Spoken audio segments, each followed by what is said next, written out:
சரி, நம்ம இந்நாள் வரைக்கும் வேதம் நம்முடைய கரத்திலே எப்படி கிடைத்தது என்பதிலே நம்ம 2 பகுதிகளை பார்த்திருக்கிறோம். ஒன்று ஏவுதல், இன்னொன்று என்ன விஷயம் பார்த்துருக்கோம்? ஏவுதல் அப்படின்ற ஒரு விஷயம் பார்த்துருக்குறோம். இன்னொரு விஷயம் ஞாபகம் இருக்கா? நம்ம 4 விஷயங்களை தான் பார்க்க போகிறோம் அப்படின்னு சொல்லியிருந்தோம். அதில் ஏவுதல் அப்படின்றது முதலாவதாக வர்ற ஒரு விஷயம், அது பார்த்துருக்கோம். அடுத்தது என்ன பார்த்துருக்கோம் அப்படின்னு ஞாபகம் இருக்கா? நியமனம். ஓகே, இப்போ 3ஆவதாக நாம் பார்க்க போகிறது பரிமாற்றம் அப்படின்றத தான் நம்ம பார்க்க போகிறோம். அதாவது வேதம் இன்றைக்கு நம்முடைய கரத்திலே இருக்கிறது போல அப்படியே நமக்கு கிடைத்து விடவில்லை என்பது நம்ம எல்லாருக்கும் தெரிந்த ஒரு விஷயம். அப்போ இது எப்படி என்னென்ன நிலைகளில் பரிமாற்றம் அடைந்து நம்முடைய கரத்திற்கு வந்து சேர்ந்தது அப்படின்றத தான் நம்ம இன்றைக்கு பார்க்க போகிறோம். அதில் நம்ம பார்க்கும் பொழுது என்ன விஷயங்கள் இருக்கிறது அப்படின்னு பார்த்தோமானால், எபிரேய மற்றும் கிரேக்க கையெழுத்து பிரதிகளை எதிர்கால சந்ததியினருக்காக பாதுகாப்பதற்காகவும் அதிக பயன்பாட்டிற்காக விநியோகிப்பதற்காகவும் பண்டைய கால செயல்முறையை பரிமாற்றம் விவரிக்கிறது. அன்றைக்கு எபிரேய மொழியிலையும் கிரேக்க மொழியிலையும் இருந்தது அப்படின்றது நம்ம எல்லாருக்கும் தெரிந்த ஒரு விஷயம். அந்த விஷயத்தை பாதுகாத்து வைக்க, அதே நேரத்திலே அது இன்றைக்கு இத்தனை நூற்றாண்டுகள் கழித்து நம்முடைய கரத்திலே வந்து கிடைப்பதற்கும் காரியங்கள் என்னென்ன செய்யப்பட்டதோ அதை தான் பரிமாற்றம் என்று சொல்லுகிறார்கள். ஏனென்று சொன்னால், இன்றைக்கு எப்படி நமக்கு ஒரு காப்பி எடுக்கணும் அப்படின்னு சொன்னால், இது இன்றைக்கு ஒரு மிகப்பெரிய விஷயம் அல்ல. ஆனால் இன்றைக்கும் ஒரு புஸ்தகத்தை புதிதாக எழுதி எடுக்கணும் அப்படின்னு சொன்னால் அதற்கு அநேக ப்ராசஸ் இருக்குது. ஆனால் இது எல்லாமே இப்பொழுது நமக்கு ஆல்ரெடி கரெக்ஷன், ப்ரூஃப் ரீடிங் எல்லாமே பார்த்து இருக்கிறதுனால இன்றைக்கு அநேக பிரதிகள் எடுக்கப்படுகிறது. அநேக காப்பீஸ் போட்டு நமக்கு வேதாகமும் கிடைக்கிறதை நாம் பார்க்க முடிகிறது. ஆனால் அன்றைய நாட்களிலே அப்படி இல்லை. அப்போது எப்படி அது இருந்தது, எந்தெந்த முறைகளில் மாற்றமடைந்து நம்முடைய கரத்திலே வந்து சேர்ந்தது, அது எப்படி ஒரு தலைமுறையிலிருந்து இன்னொரு தலைமுறைக்கு கடத்தப்பட்டது என்பதை குறித்தெல்லாம் தான் நாம் இந்த பரிமாற்றம் என்கிறதான தலைப்பின் கீழாக பார்க்க போகிறோம். ஓகே, பரிமாற்றம் இது ஒரு தகவல்களை, அதாவது ஒரு தலைமுறையிலிருந்து இன்னொரு தலைமுறைக்கு தகவலை கடத்துவது தான் இந்த பரிமாற்றம் என்று நம்ம பார்க்க முடிகிறது. நம்முடைய வேதாகமம் முதலாக எந்த காரியத்திலே எழுதப்பட்டிருந்தது, எப்படி இருந்தது அப்படின்றத நம்ம பார்க்கும் பொழுது, முதலாக நம்ம பார்க்கும் பொழுது கல்லிலே இருந்ததை நம்மால் பார்க்க முடிகிறது. வாசிக்கலாம். யாத்ராகமம் 24ஆம் அதிகாரம் 12ஆம் வசனம். யாத்ராகமம் 24ஆம் அதிகாரம் 12ஆம் வசனத்தை நாம் வாசிக்கலாம். அப்பொழுது கர்த்தர் மோசேயை நோக்கி, நீ மலையின் மேல் என்னிடத்திற்கு ஏறி வந்து அங்கே இரு. நான் உனக்கு கற்பலகைகளையும் நீ அவர்களுக்கு உபதேசிப்பதற்கு நான் எழுதின நியாயப்பிரமாணத்தையும் கற்பனைகளையும் கொடுப்பேன் என்றார். ஓகே, அப்போது இங்கு முதலாவதாக நம்மாலே பார்க்க முடிகிறது கற்பலகை, கல்லிலே எழுதப்பட்டது என்று சொல்லி நாம் பார்க்கிறோம். அதே நாம் உபாகமம் 5ஆம் அதிகாரம் 22ஆம் வசனம், யோசுவா 8ஆம் அதிகாரம் 31 32 வசனங்களிலே நாம் பார்க்க முடிகிறது. அப்போது இந்த பகுதிகளிலெல்லாம் நாம் பார்க்க முடிகிறது, இந்த நியாய பிரமாணம் 10 கட்டளை இவைகள் கல்லிலே எழுதப்பட்டிருந்தது என்று சொல்லி நம்மாலே பார்க்க முடிகிறது. அப்போது முதலாக வேதாகமம், தேவனுடைய வார்த்தை எதிலே எழுதப்பட்டிருந்தது என்று சொன்னால் கல்லிலே, கற்பலகையிலே எழுதப்பட்டிருந்தது என்று சொல்லி நம்மால் பார்க்க முடிகிறது. அதற்கு பின்பதாக நாம் பார்க்கும் பொழுது களிமண்ணிலே கூட எழுதியிருக்கிறார்கள் என்று சொல்லி நாம் பார்க்கிறோம். அதை நாம் எசேக்கியேல் 4ஆம் அதிகாரம் 1ஆம் வசனத்திலே வாசிக்க முடியும். எசேக்கியேல் 4ஆம் அதிகாரம் 1ஆம் வசனம் வாசிக்கலாம். மனுபுத்திரனே, நீ ஒரு செங்கலை எடுத்து அதை உன் முன் வைத்து அதன் மேல் எருசலேம் நகரத்தை வரைந்து. ஓகே, அப்போது இங்கே நம்ம என்ன பார்க்குறோம்? செங்கல் எடுத்து அதில் நீ எருசலேம் நகரத்தை வரை என்று சொல்லப்பட்டிருக்கிறதை பார்க்கிறோம். அதிலும் கூட அந்த நாட்களிலே எழுதியிருந்திருக்கிறார்கள் என்று சொல்லுகிறார்கள். அப்போது இந்த செங்கல் என்று சொல்லும் பொழுது இன்றைக்கு நம்ம அந்த செங்கல் எப்படி நம்ம வீடு கட்டுறதுக்கு யூஸ் பண்ணுறோமோ அந்த விதத்திலே மாத்திரம் யோசிக்க முடியாது. இன்றைக்கும் கூட நம்ம அதை பார்க்க முடியும். ஒரு விதமான அந்த களிமண்ணிலே தான் அந்த செங்கல் செய்யப்பட்டு அது சூடேற்றப்பட்டு பிற்பாடு நாம் வீடு கட்டுகிறதற்கு பயன்படுத்தப்படுகிறது. அப்போது அதற்கு முன்பதாக அந்த காணப்படுகிற அந்த களிமண்ணை தான் அங்கே சொல்லப்படுகிறது. அந்த களிமண்ணிலே அவரை எருசலேம் நகரத்தை வரையும்படியாக தேவன் சொல்லுகிறதை நாம் பார்க்கிறோம். அப்போது அந்த களிமண்ணிலே அவர்கள் எழுதியிருக்கிறார்கள். அதை ஒரு குறிப்பிட்ட காலத்திற்கு மாத்திரம்தான் அவர்களால் பயன்படுத்த முடிந்திருக்கிறது என்றும் நம்மால் பார்க்க முடிகிறது. நீண்ட நாட்களுக்கு அதை வைத்து அவர்களால் பயன்படுத்த முடியவில்லை. அது பாதுகாப்பதற்கும் கொஞ்சம் கடினமாக இருந்திருக்கிறது என்றும் பார்க்க முடியும். அடுத்ததாக நாம் பார்க்கும் பொழுது உலோகத்திலே எழுதியிருக்கிறார்கள் என்று பார்க்க முடிகிறது. அதாவது பொன், வெள்ளி, வெண்கலம் அல்லது வைரம் இப்படிப்பட்ட உலோகங்களிலே எழுதியிருக்கிறார்கள் என்று பார்க்கிறோம். யாத்ராகமம் 28ஆம் அதிகாரம் 36ஆம் வசனம். இங்கே என்ன வாசிக்கிறோம் அப்படின்னு சொன்னால், பசும் பொன்னினால் ஒரு பட்டத்தை பண்ணி கர்த்தருக்கு பரிசுத்தம் என்று அதிலே முத்திரை வெட்டாக வெட்டு என்று சொல்லப்படுகிறதை நாம் பார்க்கிறோம். அப்போது பசும் பொன் அந்த உலோகத்திலே அவர்கள் வெட்டி உளியை வைத்து வெட்டி எழுதினதை பார்க்க முடிகிறது. அப்போது உலோகங்களிலே எழுதியிருக்கிறார்கள் என்பதற்கும் நமக்கு வேதத்திலே சான்று இருக்கிறதை நம்ம பார்க்கிறோம். அடுத்ததாக நாம் பார்க்கும் பொழுது நம்ம எல்லாரும் அதிகமாக பிரசங்கங்களிலே சொல்லுகிறதையும் கூட கேள்விப்பட்டிருப்போம். என்னவென்று சொன்னால், பாப்பிரஸ் என்று சொல்லப்படுகிற ஒரு காகிதம் அந்த நாளிலே வேதாகமத்தை எழுதுகிறதற்கு பயன்படுத்தினார்கள் என்று சொல்லி நாம் பார்க்க முடியும். அந்த நாட்களிலே இன்றைக்கு இருக்கிற இந்த பேப்பர், நம்ம இன்றைக்கு யூஸ் பண்ணுகிறதான காகிதம் என்று சொல்லுகிறோமே, இது போல் அந்த நாளிலே பயன்படுத்தப்பட்டது எது அப்படின்னு சொன்னால், கொஞ்சம் அதிகமாக பயன்படுத்தப்பட்டது இந்த பாப்பிரஸ் என்று சொல்லப்படுகிறதான காகிதம் என்று சொல்லுகிறார்கள். 2 யோவான் 12ஆம் வசனம், 2 யோவான் 12ஆம் வசனம், 3 யோவானிலும் கூட நாம் அதை வாசிக்க முடியும்.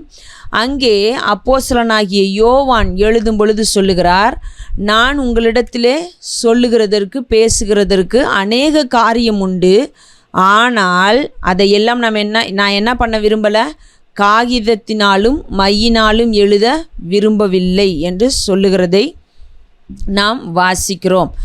அப்போது அந்த நாட்களிலே இந்த பாப்பிரஸ் என்று சொல்லப்படுகிறதான காகிதம் பயன்படுத்தப்பட்டது. இது எதிலிருந்து தயாரித்தார்கள் என்று சொல்லி பார்த்தோமானால், ஆறுகள், குளங்கள், இந்த நதி கரைகளிலே வளருகிறதான ஒரு விதமான நாணற் செடியை கொண்டுதான் இந்த பாப்பிரஸ் என்று சொல்லப்படுகிற காகிதம் தயாரிக்கப்பட்டது.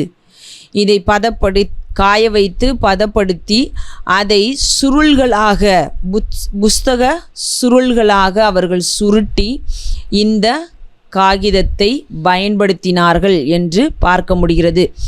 இதற்கு இன்றைக்கு நம்ம பார்க்குறோம், நோட் புக்ஸ் எல்லாம் small size note, king size note, long size note அப்படின்னு சொல்லி ஒவ்வொரு அளவிலே வைத்திருக்கிறோம். அதுபோல் இந்த காகிதத்தை அவர்கள் உருவாக்கின பொழுதும் கூட இதைக்கு ஒரு அளவு வைத்திருந்திருக்கிறார்கள். அந்த அளவிலே தான் அதிகமாக இந்த சுருள் செய்யப்பட்டு பயன்படுத்தப்பட்டது என்று சொல்லுகிறார்கள். 10 இன்ச்சு உயரம், 30 அடி நீளம் உள்ளதாக இந்த சுருள்கள் இருந்தது. அப்போது அதிகமாக பயன்படுத்தப்பட்ட சுருள்களுடைய அளவு என்று சொல்லி பார்க்கும் பொழுது அது இந்த அளவிலே தான் இருந்தது என்று சொல்லி ஆராய்ச்சியாளர்கள் சொல்லுகிறார்கள். 10 இன்ச்சு உயரம் 30 அடி நீளம் உள்ளதாக காணப்பட்டிருக்கிறது. அப்படிப்பட்ட சுருள்களைத்தான் அந்த நாட்களிலே தயாரித்து அதை புஸ்தகம் எழுதுவதற்கு பயன்படுத்தி இருந்தார்கள். அந்த காகிதங்களிலே வேதாகமமும் எழுதப்பட்டிருந்தது என்று பார்க்க முடிகிறது. இந்த காகிதம் உருவாகிறது அப்படின்றது இந்த ஆறுகள், குளங்கள், நதிக்கரைகளிலே இருந்த நாணற் செடியை பயன்படுத்தினார்கள் என்று பார்க்கிறோம். அதிலேயும் விசேஷமாக இன்னொரு காரியத்தை சொல்லுகிறார்கள். என்ன அப்படின்னு சொன்னால், சிரியாவில் இருந்த பைப்லோஸ் என்ற துறைமுகம் வழியாக இந்த பாப்பிரஸ் என்று சொல்லப்படுகிறதான இந்த நாணர் காகிதமானது பல இடங்களுக்கு அனுப்பப்பட்டது. அதிலேயும் என்ன சொல்லுகிறார்கள் என்று சொன்னால், இந்த ஊருக்கு ஏன் பைப்லோஸ் என்ற பெயர் வந்தது என்று சொல்லி பார்க்கும் பொழுது அவர்கள் சொல்லுகிறார்கள், இந்த காகிதம் இந்த துறைமுகத்தின் வழியாக அதிகமாக அனுப்பப்பட்டு இப்படியெல்லாம் நடந்ததினால்தான் அந்த இடத்திற்கு இந்த பெயர் வந்ததாகவும் சொல்லுகிறார்கள். பிப்லோஸ் என்று சொன்னால் கிரேக்க வார்த்தையிலே புஸ்தகம் என்று அர்த்தம். புஸ்தகம் என்பதற்கு கிரேக்க வார்த்தை என்று பார்க்கும் பொழுது பிப்லோஸ், பிப்லியோன், பிபிலியா என்று சொல்லப்படுகிறதை நாம் பார்க்க முடியும். அப்போது இந்த பிப்லோஸ் என்ற வார்த்தையிலிருந்து தான் அந்த இடத்திற்கும், பிப்லோஸ் என்பது புஸ்தகத்தின் பெயர், பாப்பிரஸ் என்பது அந்த நாணற் செடியிலிருந்து உண்டாக்கப்பட்ட காகிதத்தின் பெயராக இருந்தது. இப்போது இந்த பெயர்கள் எல்லாம் சேர்ந்து தான் அந்த துறைமுகத்திற்கு, அந்த துறைமுகம் இருந்த இடத்திற்கு பைப்லோஸ் என்று சொல்லப்படுகிறதான பெயர் வந்தது என்று சொல்லுகிறார்கள். இப்போது இந்த பாப்பிரஸ் என்று சொல்லப்படுகிறதான காகிதத்தை வைத்து புஸ்தகங்கள் எழுதப்படுகிறது. அவைகளையெல்லாம் ஒன்றாக சேர்த்து ஒரு புஸ்தகமாக கட்டி அவர்கள் பயன்படுத்தும் பொழுது அதற்கு ஒரு பெயரையும் வைத்து அழைத்தார்கள். அந்த பெயர் என்ன அப்படின்னு சொன்னால் கோடெக்ஸ் என்று சொல்லுகிறார்கள். கோடெக்ஸ் என்று சொல்லி அழைத்தார்கள். தனித்தனியாக இருந்த பாப்பிரஸ்களை ஒன்றாக ஒரு புஸ்தகம் போல கட்டாக ஏற்படுத்தி பயன்படுத்துவதை கோடெக்ஸ் என்று சொல்லி அழைத்தார்கள். நம்ம இப்போ ஒரு சுருளோட நீளம், அதனுடைய உயரம் எவ்வளவு இருக்கும் என்று சொல்லி பார்த்தோம். 10 இன்ச்சு உயரம், 10 இன்ச்சு உயரமும் 30 அடி நீளமும் கொண்டது தான் அந்த ஒரு பாப்பிரஸ் காகித சுருளினுடைய அளவாக இருந்தது. அப்போ இதிலேயே எல்லாரும் ஒரு புஸ்தகத்தை எழுதி முடித்து விட முடியுமா என்று சொன்னால் இல்லை. ஒரு சிலருக்கு அதிகம் தேவைப்பட்டது, ஒரு சிலர் அந்த ஒரு அளவு உள்ளதிலேயே முடித்து விடுகிறார்கள். இப்போது அதிகமான சுருள்களை எடுத்துக்கொள்ளும் பொழுது அதை ஒன்றாக சேர்த்து கட்டி பயன்படுத்தினார்கள். அதை ஒரு புஸ்தகமாக பயன்படுத்தும் பொழுது அதற்கு ஒரு பெயர் வைத்தது தான் இந்த கோடெக்ஸ் என்று சொல்லி அழைக்கிறது என்று நாம் பார்க்க முடிகிறது. அடுத்ததாக நாம் பார்க்கும் பொழுது தோல் சுருள்களில் எழுதினார்கள் என்று நாம் பார்க்க முடியும். இதை குறித்து நாம் 2 தீமோத்தேயு 4ஆம் அதிகாரம் 13ஆம் வசனத்திலே வாசிக்க முடியும். புஸ்தகங்களையும் விசேஷமாய் தோல் சுருள்களையும் நீ வருகிறபோது எடுத்து கொண்டு வா. புஸ்தகங்களையும் தோல் சுருள்களையும் எடுத்து கொண்டு வா என்று சொல்லி பவுல் தீமோத்தேயுவுக்கு சொல்லுகிறதை நாம் வாசிக்க முடிகிறது. அப்போது இந்த தோல் சுருள்கள் எப்படிப்பட்டதாய் இருந்தது அப்படின்னு பார்க்கும் பொழுது இது வெலம் என்று சொல்லப்படுகிறதான காரியத்தை கொண்டு செய்யப்படுகிறதா இருந்தது. ஏன் இதை வெலம் என்று சொல்லி அழைக்கிறார்கள் என்று பார்த்தோமானால், கன்று குட்டிகளுடைய, விலங்குகளுடைய தோள்களிலிருந்து தான் இந்த வெலம் என்கிறதான பொருள் பெறப்பட்டது. அதை கொண்டு இந்த தோல் சுருள்களை செய்தார்கள். அதாவது இது மிகவும் மென்மையான சுருளாக செய்யப்பட்டது. ஏதோ தோலை வைத்து எந்த தோள்களை வேண்டுமானாலும் வைத்து செய்துவிடலாம் என்பது இல்லை.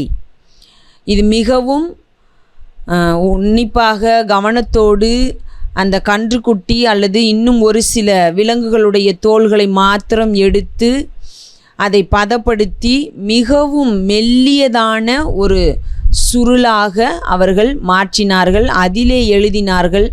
அதைத்தான் அவர்கள் தோல் சுருள், பார்ச்மெண்ட் என்று சொல்லி அழைத்தார்கள் என்று சொல்லப்படுகிறது. ஏன் இதற்கு, இந்த தோல் சுருளுக்கு பார்ச்மெண்ட் என்று சொல்லப்படுகிற பெயர் வந்தது என்று சொல்லும் பொழுது அவர்கள் சொல்லுகிறார்கள், நாம் வேதத்திலே பெர்கமு என்று சொல்லி ஒரு ஊரை குறித்து வாசிக்கிறோம். வெளிப்படுத்தின விசேஷத்திலே நாம் அதை வாசிக்க முடிகிறது. 2ஆம் அதிகாரத்திலே பெர்கமு சபை, பெர்கமு என்ற ஒரு இடத்திலே இருந்ததான சபையை குறித்து வாசிக்கிறோம். இந்த பெர்கமு என்று சொல்லப்படுகிறதான இடத்தில்தான் இந்த தோல் பதனிடும் தொழில் அதிகமாக நடைபெற்றது. அங்கு இருக்கிறதான அந்த தோல் பதனிடுகிறதான தோள்களுக்கு ஒரு நல்ல மதிப்பு இருந்ததாக சொல்லுகிறார்கள். அதிலிருந்து தான் அந்த தோல் சுருள்களுக்கு பார்ச்மெண்ட் என்று சொல்லப்படுகிறதான பெயரும் வந்தது என்று சொல்லப்படுகிறது. ஓகே, அப்போது நம்ம கல்லிலே எழுதப்பட்டது என்று சொல்லி பார்த்தோம், களிமண்ணிலே எழுதப்பட்டதை பார்த்தோம். அடுத்ததாக பேப்பிரஸ் என்று சொல்லப்படுகிறதான காகிதத்திலே எழுதப்பட்டிருக்கிறது, தோல் சுருளிலே எழுதப்பட்டிருக்கிறது என்று சொல்லி நாம் பார்க்க முடிகிறது. அப்போது இதிலே அடுத்ததாக உலோகத்திலே எழுதினார்கள் என்று சொல்லியும் நாம் பார்த்தோம். இப்போது இதில் எல்லாம் எழுதுகிறதற்கு எழுதுகோள்களாக எவைகளை பயன்படுத்தினார்கள்? இதெல்லாம் எழுதுகிறதற்கு பயன்படுத்தப்பட்ட பொருள்கள். எழுதுகோளாக எவைகளை பயன்படுத்தினார்கள் என்று சொல்லி பார்க்கும் பொழுது மை பயன்படுத்தப்பட்டது. எரேமியா 36ஆம் அதிகாரம் 18ஆம் வசனம். எரேமியா 36ஆம் அதிகாரம் 18ஆம் வசனம் இங்கே நாம் பார்க்க முடியும். அவர் தமது வாயினால் இந்த எல்லா வார்த்தைகளையும் உரைத்து என்னுடனே சொன்னார், நான் மையினால் புஸ்தகத்தில் எழுதினேன். அப்போது எரேமியா காலத்திலே மை இருந்தது என்று பார்க்க முடிகிறது. இந்த மை எப்படி அவர்கள் தயாரித்தார்கள் என்று சொல்லும் பொழுது சொல்லுகிறார்கள், அடுப்பு கரி, பசை, தண்ணீர் இவைகளையெல்லாம் சேர்த்து தான் இந்த மை தயாரிக்கப்பட்டது என்று சொல்லுகிறார்கள். அதை வைத்து எழுதியிருக்கிறார்கள். அடுத்ததாக நாம் பார்க்கும் பொழுது இறகை பயன்படுத்தி இருக்கிறார்கள் எழுதுகிறதற்கு. இந்த மையை தொட்டு எழுதுகிறதற்காக இறகை பயன்படுத்தி எழுதியிருக்கிறார்கள். அது மாத்திரமல்லாமல் உளி பயன்படுத்தப்பட்டிருக்கிறது. முத்திரை வெட்டாக வெட்டி அப்படின்னு சொல்லி நம்ம வாசித்தோம். உலோகங்களிலே முத்திரை வெட்டாக வெட்டுகிறதற்கு இந்த உளியை பயன்படுத்தி எழுதியிருக்கிறார்கள். அடுத்ததாக கூர்மையான நாணற்குச்சி போன்றவைகளை பயன்படுத்தி இருக்கிறார்கள் என்று சொல்லுகிறார்கள். முப்பட்டை உருவிலான உலோக பேனா, உலோக பேனா என்று சொல்லும் பொழுது நம்ம உலோகத்திலே எழுதினார்கள் என்று சொல்லும் பொழுது பொன், வெள்ளி, வெண்கலம் இது போன்ற காரியங்களிலே எழுதினார்கள் என்று பார்த்தோம். அதே போல் உலோக பேனா என்று சொல்லும் பொழுது அதுவும் இந்த பொன், வெள்ளி இது போன்ற காரியத்தினாலும், அதே நேரத்தில் எரேமியா 17ஆம் அதிகாரம் 1ஆம் வசனத்திலே நாம் வாசிக்க முடியும், இரும்பெழுத்தாணியினாலும் வைர நுனியினாலும் எழுதப்பட்டால் என்று சொல்லி நம்ம வாசிக்க முடியும். அப்போது இரும்பெழுத்தாணி, வைர நுனி இந்த உலோகங்களை கொண்டும் அவர்கள் எழுதியிருக்கிறார்கள் என்று நம்மால் பார்க்க முடிகிறது. அப்போது எழுதுவதற்காக பயன்படுத்தப்பட்டது களிமண், கல், காகிதம், தோல் சுருள் இவைகளை பயன்படுத்தியிருக்கிறார்கள். அதிலே எழுத பயன்படுத்தப்பட்டது என்று சொல்லி நாம் பார்க்கும் பொழுது உலோக பேனா, கூர்மையான நாணற்குச்சி, உளி, அது மாத்திரமல்லாமல் இறகு இவைகளை பயன்படுத்தி எழுதியிருக்கிறார்கள். அதில் எழுதுவதற்கு அடுப்பு கரி, பசை மற்றும் தண்ணீர் சேர்த்து செய்யப்பட்ட மையை பயன்படுத்தி இருக்கிறார்கள் என்று நாம் பார்க்க முடிகிறது. இப்போது இவைகளை என்ன செய்தார்கள் என்று சொல்லி நாம் பார்த்தோமானால், இவைகளை எல்லாம் பயன்படுத்தி அவர்கள் ஒன்றிலிருந்து ஒரு காகித சுருள், அதாவது புஸ்தக சுருளிலிருந்தோ அல்லது தோல் சுருளிலிருந்தோ அல்லது கல்லிலே எழுதப்பட்டதிலிருந்தோ அவர்கள் நகல்களை காப்பீஸ் எடுக்க ஆரம்பித்து அவர்கள் இப்படியாகத்தான் எழுதி தங்களுடைய தலைமுறைகளுக்கு கடத்தினார்கள் என்று சொல்லி நாம் பார்க்க முடிகிறது. வாய்மொழி பரிமாற்றம் இருந்ததை நாம் பார்க்கிறோம். ஆண்டவரும் சொல்லுகிறதை நாம் வாசிக்க முடிகிறது. ஒரு தலைமுறையிலிருந்து இன்னொரு தலைமுறைக்கு நீ உன் பிள்ளைகளுக்கும் உன் பிள்ளைகளின் பிள்ளைகளுக்கும் நீ என்ன பண்ண வேண்டும்? நான் சொல்லிக் கொடுக்கிறவைகளை, என்னுடைய வார்த்தைகளை நீ சொல்ல வேண்டும்.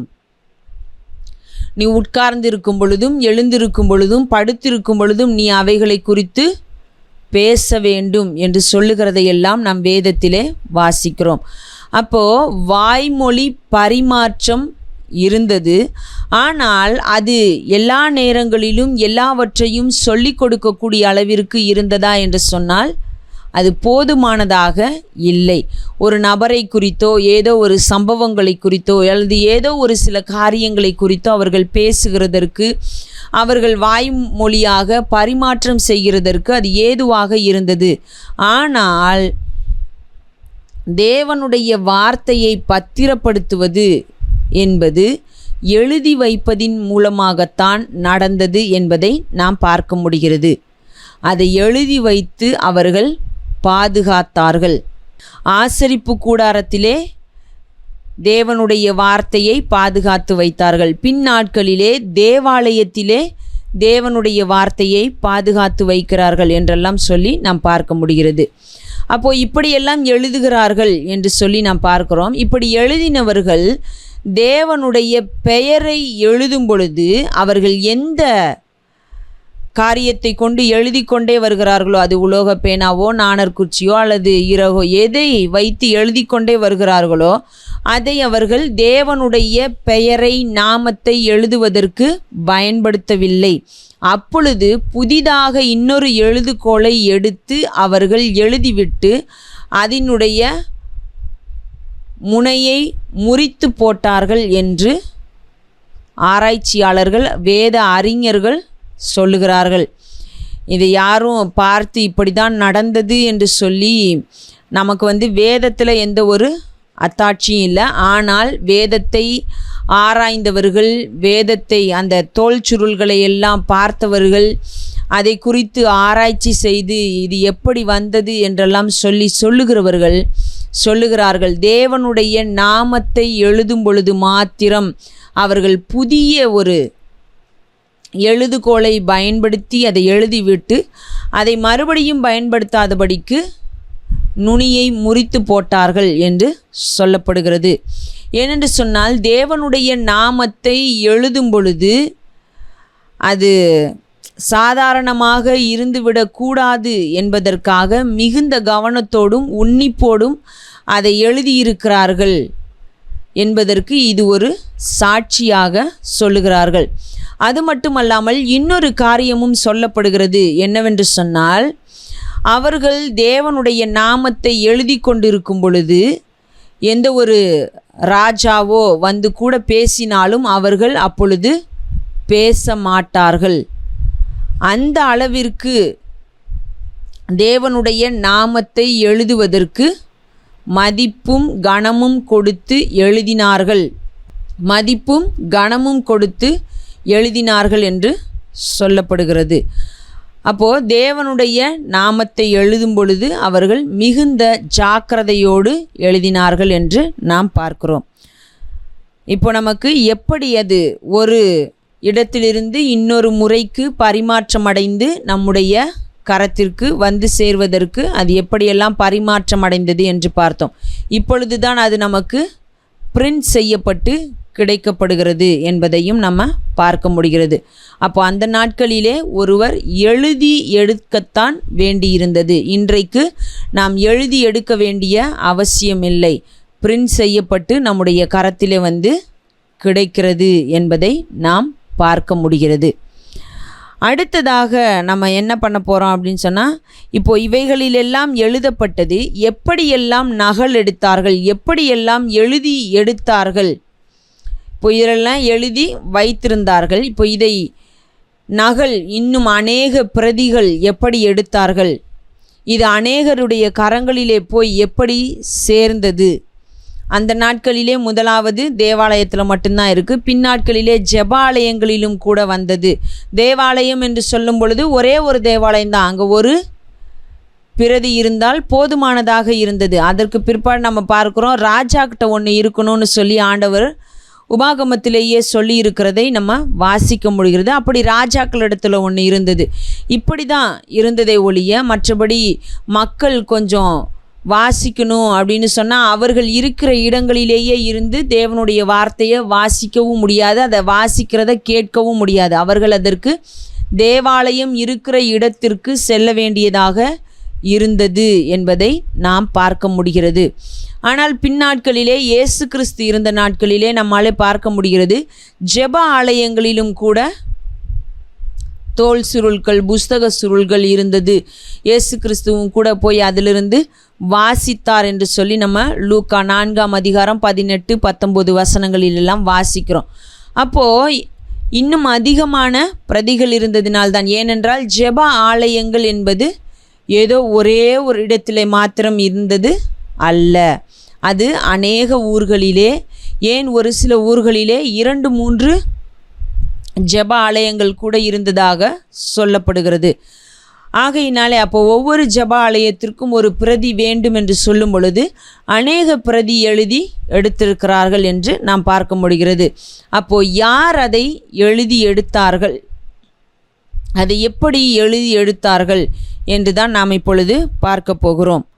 நம்ம ஃபஸ்ட்டு பார்க்கும் பொழுது ஆலயத்திலே தான் இந்த நியாயப்பிரமாணம், தேவனுடைய வார்த்தை எல்லாம் சேர்க்கப்பட்டு வைக்கப்பட்டிருந்தது என்று சொல்லி நம்ம பார்க்க முடியும். தீர்க்க தரிசன புஸ்தகங்கள், வேதம், அதாவது பழைய ஏற்பாடு என்பது தேவ ஆலயத்தில் மாத்திரம்தான் இருந்தது என்று நம்மாலே பார்க்க முடிகிறது. அதை நம்ம வாசிக்க முடியும். 2 ராஜாக்கள் 22ஆம் அதிகாரம் 8ஆம் வசனத்திலிருந்து 23ஆம் அதிகாரம் 3ஆம் வசனம் வரைக்கும் நாம் வாசிக்கும் பொழுது ஒரு காரியத்தை தெரிந்து கொள்ள முடிகிறது. யோசியா ராஜாவின் காலத்திலே நியாய பிரமாண புஸ்தகத்தை ஆசாரியன் ஒருவன் கண்டுபிடித்தான்.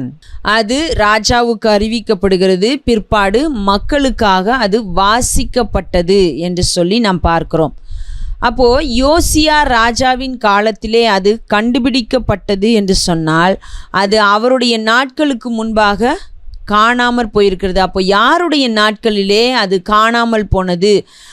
நியாயப்பிரமாணம் வாசிக்கப்படாமல் யாரும் கவனிக்காமல் அதை ஏன் எங்கே போட்டு விட்டிருந்தார்கள், அது எப்படி காணாமல் போனது என்று சொல்லி நாம் பார்த்தோமானால் எசேக்கியா ராஜா காலம் வரைக்கும் அவர்கள் அதை வாசித்திருந்திருக்கிறார்கள்.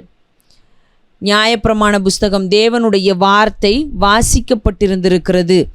ஆனால் எசேக்கியாவினுடைய மகன் காலத்திலே தேவனுடைய வார்த்தை வாசிக்கப்படவில்லை, அதை அவர்கள் கண்டு கொள்ளவில்லை, தேவனுடைய வார்த்தைக்கு அவர்கள் முக்கியத்துவம் கொடுக்கவில்லை. அதாவது எசேக்கியா ராஜாவினுடைய மகன் மனாசே, அவனுடைய மகன் ஆமோன், இவர்கள் 2 பேருடைய நாட்களிலும் தேவனுடைய வார்த்தை, பழைய ஏற்பாடு காணாமல் போயிருந்தது. இப்போ இந்த ஆமோனுடைய மகன் யோசியாவினுடைய நாட்களில்தான் தேவனுடைய வார்த்தை கண்டுபிடிக்கப்படுகிறது. இந்த புஸ்தகம், பழைய ஏற்பாடு நியாயப்பிரமாண புஸ்தகம் கண்டுபிடிக்கப்பட்டது. அவர்கள் அதை வாசிக்க ஆரம்பித்தார்கள். ஏன் எசேக்கியா நாட்கள் வரைக்கும் இருந்தது, இந்த 2 ராஜாக்களுடைய நாட்களிலே காணாமல் போனது என்று சொல்லி நாம் பார்த்தோமானால் இந்த 2 ராஜாக்களுமே தேவனுக்கு பிரியமானவர்களாக நடந்து கொள்ளவில்லை. அவர்கள் அந்நிய தெய்வங்களுக்கு தங்களுடைய பிள்ளைகளை தீக்கடக்க பண்ணினார்கள் என்றும் நாம் வாசிக்க முடிகிறது. ராஜாக்கள் புஸ்தகத்திலே நாம் வாசிக்கும் பொழுது இந்த மனாசே என்கிற ராஜாவை குறித்தும் ஆமோன் என்று சொல்லப்படுகிற ராஜாவை குறித்தும் வாசிக்க முடியும். இவர்கள் 2 பேருடைய நாட்களிலும் இவர்கள் தேவனுக்கு பிரியமாக நடந்து கொள்ளவும் இல்லை, தேவனுடைய வார்த்தையை குறித்து அவர்கள் கரிசனை காட்டவும் இல்லை, அதை வாசிக்கவும் இல்லை. அவர்கள் இப்படி அக்கறையற்றவர்களாக இருந்தபடியினாலே அந்த புஸ்தகம் எங்கே போனது என்றும் யாருக்கும் தெரியாமல் அது காணப்படாமற் போயிற்று. அது எங்கேயோ போட்டுவிட்டார்கள். ஆனால் யோசியா என்கிற ராஜா வந்த பொழுது அவன் அக்கறையுடையவனாக இருக்கிறான். அந்த நாளிலே இருந்த ஆசாரியன் நாம் பார்க்க முடிகிறது, அவன் தேவனுடைய வார்த்தை இருந்த புஸ்தகத்தை தேடி கண்டுபிடிக்கிறான். அதை கண்டுபிடித்த அவன் ராஜாவினிடத்திலும் வந்து சொல்லுகிறான். அதை மக்களுக்கும் புரியும்படியாக, மக்களும் தெரிந்து கொள்ளும்படியாக தேவனுடைய வார்த்தை வாசிக்கப்பட்டது என்று சொல்லி நம்மாலே பார்க்க முடிகிறது. அப்போது 2 ராஜாக்களுடைய நாட்களிலே தேவனுடைய வார்த்தைக்கு மதிப்பு இல்லாமல் இருந்ததை நாம் பார்க்க முடிகிறது. அப்போது இப்படியெல்லாம் இருந்தது. ஆனாலும் இது கண்டுபிடிக்கப்படுகிறது. கண்டுபிடிக்கப்பட்டதற்கு பிற்பாடு அவர்கள் அதை பேணி காக்கிறார்கள், பொக்கிஷமாக வைத்திருக்கிறார்கள். இதற்கு பிற்பாடு தான் நாம் பார்க்குறோம் பாபிலோனிய சிறையிருப்பு என்று சொல்லி ஒன்று வருகிறது. இந்த பாபிலோனிய சிறையிருப்பின் காலங்களில்தான், அந்த காலகட்டங்களில்தான் இந்த ஜெப ஆலயம் என்று சொல்லப்படுகிற ஒன்று ஆரம்பிக்கிறது. அதற்கு பிற்பாடு அவர்கள் தங்களுடைய தேசத்திற்கு திரும்பி வந்தாலும் தங்களுடைய தேசங்களிலும் கூட அவர்கள் என்ன செய்கிறார்கள், ஜெப ஆலயம் என்று சொல்லப்படுகிற ஒன்றை உருவாக்கினார்கள் என்று சொல்லி நாம் பார்க்கிறோம். ஆகையினால்தான் யூதேயா, கலிலேயா, சமாரியா இந்த பகுதிகளிலே ஜெப ஆலயம் இருந்ததை நம்ம வேதத்திலே வாசிக்க முடிகிறது. அப்போது இந்த ஜெப ஆலயங்களுக்கும் இப்போ பிரதிகள் தேவையாக இருக்கிறது. ராஜாக்கள்கிட்ட இருக்குது, தேவாலயத்தில் இருக்குது. மற்றபடி அநேகருடைய கரங்களில் வேதம் இல்லை.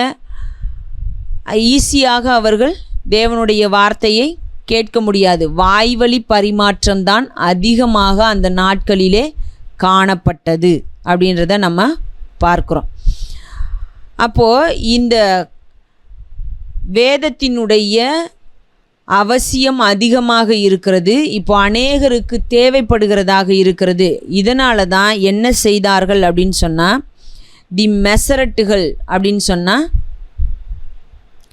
தேவனுடைய வார்த்தையை நகல் எடுக்கிறதுக்காகவும் அதே நேரத்தில் அதை பாதுகாப்பாக வைக்கிறதற்காகவும், அது மட்டும் இல்லாமல் இந்த தேவனுடைய வார்த்தைக்கு விளக்கங்களை எழுதுகிறதற்காகவும் யூதர்கள் குழுக்களாக இருந்து செயல்பட்டார்கள். அவர்களை நாம் மசரட்டுகள் என்று சொல்லி அழைத்தார்கள். அப்போ இவர்கள்தான் என்ன செய்தார்கள் என்று சொல்லி பார்த்தோமானால், தேவனுடைய வார்த்தையை நகல் எடுக்கிற, பிரதி எடுக்கிற பணியை செய்கிறார்கள் என்று சொல்லி நம்ம பார்க்க முடிகிறது. அப்போ இவர்கள் பிரதி எடுக்கிற வேலையை செய்கிறார்கள். இப்போ இவர்கள் பிரதி எடுத்துவிட்டு அது சரியாக இருக்கிறதா என்று சொல்லியும் ஒரு முறை அதை சோதித்தும் பார்த்தார்கள்.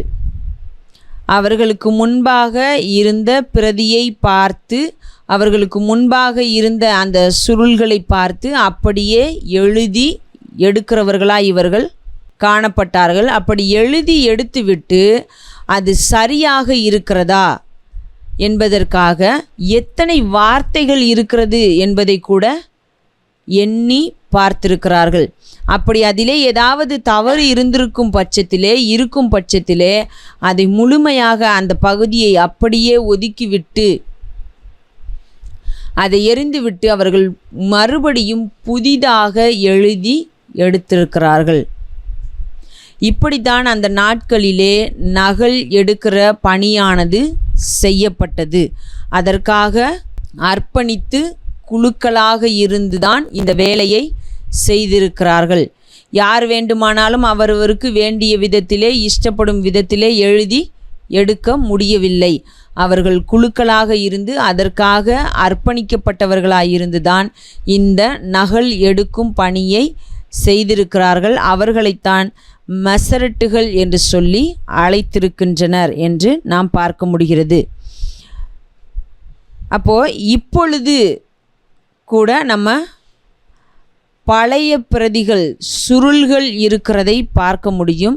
அது யார் எழுதினது என்று சொல்லி நாம் பார்த்தோமானால் ஏசாயா எழுதுகிறார். ஏசாயா தீர்க்க தரிசன புஸ்தகம், எரேமியா, பாரூக் என்ப ஒரு மனுஷனை வைத்து தேவன் அவருக்கு சொன்னதையெல்லாம் ஒரு புஸ்தகமாக எரேமியா புஸ்தகம், புலம்பல் புஸ்தகம் எழுதப்படுகிறது. தானியேல் அவருடைய நாட்களிலே அந்த புஸ்தகத்தை எழுதியிருக்கிறார். இப்போ மோசேயினுடைய காரியங்களை பார்த்தோமானால் கல்லிலே எழுதப்பட்டிருந்தது, பின்னாட்களிலே அது தோளிலே எழுதப்பட்டதாகவும் காணப்பட்டது என்று நம்ம பார்க்க முடிகிறது. அப்போது இப்படியெல்லாம் இருந்ததே, அந்த பழைய ஒரிஜினல் காப்பீஸ் இன்றைக்கு இருக்கிறதா என்று சொன்னால் இல்லை. இந்த மெசரட்டுகள் என்று சொல்லப்பட்டவர்கள் அந்த நாளிலே இருந்த பழைய காப்பீஸிலிருந்து, பழைய அந்த புஸ்தகத்திலிருந்து எழுதி எடுத்தது தான் இன்றைக்கு நமக்கு இருக்கிறதான பழைய நகல்களாக, பழைய பிரதிகளாக காணப்படுகிறது. அதற்கு முந்தைய காலகட்டத்திலே இருந்ததான பிரதிகள் அல்லது அந்த ஒரிஜினல் காப்பீஸ் என்று சொல்லப்படுகிறவைகள் இன்று இல்லை என்பதுதான் உண்மை. அப்போ அந்த பழையவைகள் எல்லாம் இன்றைக்கு இல்லை. ஆனால் இவர்களால் இப்படி தங்களை அர்ப்பணித்து எழுதி எடுத்தார்களே, அந்த பழைய காப்பிகள் இன்றைக்கும் கூட ஒரு சில இடங்களிலே பாதுகாப்பாக வைக்கப்பட்டிருக்கிறது என்று நாம் பார்க்க முடிகிறது. அடுத்ததாக நாம் பார்க்கும் பொழுது இந்த செப்துவஜின்த் எபிரேய மொழியிலிருந்து கிரேக்க மொழிக்கு மொழிபெயர்க்கப்பட்ட வேதாகமம். அது மொழிபெயர்க்கப்பட்டது, பின்னாட்களிலே அதுவும் கூட நகலெடுக்கப்பட்டது என்று சொல்லி நம்ம பார்க்கிறோம். அவைகள் எந்த நூற்றாண்டுகளிலே எழுதப்பட்டது, நகலெடுக்கப்பட்டது என்றால் கிமு 2-3 நூற்றாண்டுகளிலே அது நகலெடுக்கப்பட்டது. அவைகளிலும் கூட ஒரு 300 பிரதிகள் பக்கமாக இன்றைக்கும் உலகத்திலே காணப்படுகிறது. இங்கொன்றும் அங்கொன்றுமாக 300 பிரதிகள், ஏறக்குறைய 300 பிரதிகள் இன்றைக்கும் இருக்கிறது என்று சொல்லுகிறார்கள். அடுத்ததாக நாம் பார்க்கும் பொழுது இந்த சவக்கடல் சுருள்கள், டெட் சி ஸ்க்ரோல்ஸ் அப்படின்னு சொல்லி நம்ம எல்லாருமே கேள்விப்பட்டிருப்போம். 1947ஆம் ஆண்டிலே ஒரு ஆடு மேய்க்கும் சிறுவன் கல்லை தூக்கி எறிந்து கொண்டிருந்த பொழுது அவனுக்கு ஒரு சத்தம் கேட்டு, அப்போ அதை போய் பார்த்த பொழுது அங்கே வேதாகமத்தினுடைய தோல் சுருள்கள் பாதுகாக்கப்பட்டு அந்த வெண்கல காரியங்களிலே வைக்கப்பட்டிருந்தது. அதை எடுத்தார்கள் என்று சொல்லியெல்லாம் நம்ம கேள்விப்பட்டிருக்கிறோம். அந்த தோல் சுருள்களிலேயும் நம்ம தேவனுடைய வார்த்தையை பார்க்க முடிகிறது. அதுவும் எது அப்படின்னு சொன்னால் ஒரிஜினல் ஏசாயாவோ எரேமியாவோ அவர்களால் எழுதப்பட்டது இல்லை. இந்த மெசரட்டுகள் என்று சொல்லி யூதர்கள் எழுதி வைத்தார்கள் அல்லவா, அந்த பிரதிகள் தான் அதிலேயும் இருந்தது என்று சொல்லி நம்ம பார்க்க முடிகிறது. அப்போது தேவனால் யாருக்கு அவருடைய வார்த்தை கொடுக்கப்பட்டு எழுதினார்களோ அந்த ஒரிஜினல் காப்பீஸ் இன்றைக்கு எங்கேயுமே இல்லை. ஆனால் அதை பார்த்து அதை மிகுந்த கவனத்தோடு எழுதி எடுக்கப்பட்ட பழைமையான நகல்கள், அந்த புஸ்தக சுருள்கள் தான் இன்றைக்கு உலகத்திலே காணப்படுகிறது அப்படின்றத நம்ம பார்க்க முடிகிறது. அது கடைசியாக கண்டெடுக்கப்பட்ட அந்த சுருள்கள் தான் இந்த டெட் சி ஸ்க்ரோல்ஸ் என்று சொல்லப்படுகிற சவக்கடல் சுருள்கள். அதில் அதிகமாக விசேஷமாக இருந்தது எது அப்படின்னு சொல்லி பார்த்தோமானால் ஏசாயா தீர்க்கதரிசியினுடைய புஸ்தகம் இருந்தது என்று பார்க்க முடிகிறது. அதை இன்னும் இருக்கிற மற்ற சுருள்களோடு மற்ற பிரதிகளோடு ஒப்பிட்டு பார்க்கும் பொழுது சரியாக இருக்கிறது என்று சொல்லியும் சொல்லுகிறார்கள். அப்போது இது போன்ற இந்த மெசரட்டுகள் என்று சொல்லி அழைக்கப்பட்டவர்களால், அந்த யூத குழுக்களினால் எழுதப்பட்ட பிரதிகள் இன்றளவும் உலகத்திலே, பழைமையான பிரதிகள் உலகத்திலே இருக்கிறது அப்படின்றத நம்ம பார்க்க முடிகிறது. இப்போ புதிய ஏற்பாடு என்று சொல்லி நம்ம பார்க்கிறோம். புதிய ஏற்பாடு பிரதிகள் எப்படி பாதுகாக்கப்பட்டது?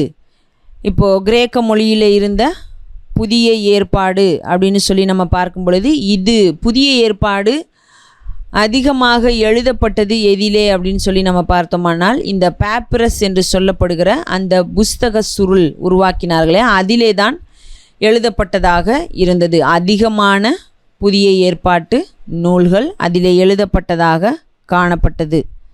அப்போது அந்த நாட்களிலே புதிய ஏற்பாட்டு பிரதிகள் எழுதப்பட்டதிலே அந்த பழைய பிரதிகள் சபையிலே காணப்பட்டதை நம்ம பார்க்க முடியும். ஒவ்வொரு சபைக்கும் அந்த நிருபங்கள் அனுப்பப்பட்டது அப்படின்னு சொல்லி நம்ம வேதத்திலே வாசிக்க முடியும். கலாத்தியா நாட்டில் உள்ள சபைகளுக்கு கலாத்தியர் நிருபம் எழுதப்படுகிறது.